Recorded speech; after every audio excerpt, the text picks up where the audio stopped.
So anyway, guys, this is Samani Pizangosele. Welcome to Truly Entertainment. Thank you so much for joining me. Don't forget to subscribe it, so like it, comment it. Happy Friday, happy 2026. I hope you guys are taking care of yourself. And without me wasting your time, let's get to sort of today. Uzola Njangaza was introduced to us by his ex-wife Nozipo from Mami Club.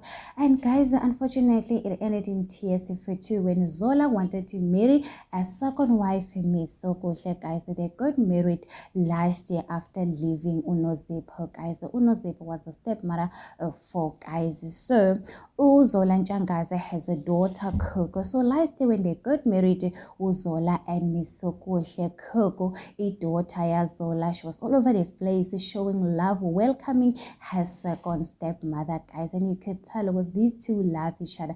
Unfortunately, guys, they have unfollowed each other. We don't know what is going on. They're no longer following each other on Instagram. A few days ago, Miss Sokuhle, she posted a picture. You can see she looks pregnant. A huge congratulations to Miss Sokuhle. So people want to know what is going on, because when you're busy talking a lot on social media, acting like Unozipo, she was a bad stepmother to you. So people are really dragging Coco Njangaza on social media, especially Facebook, guys. So tell me in the comment section, what do you think about this? Do not forget to subscribe it, so like it, comment.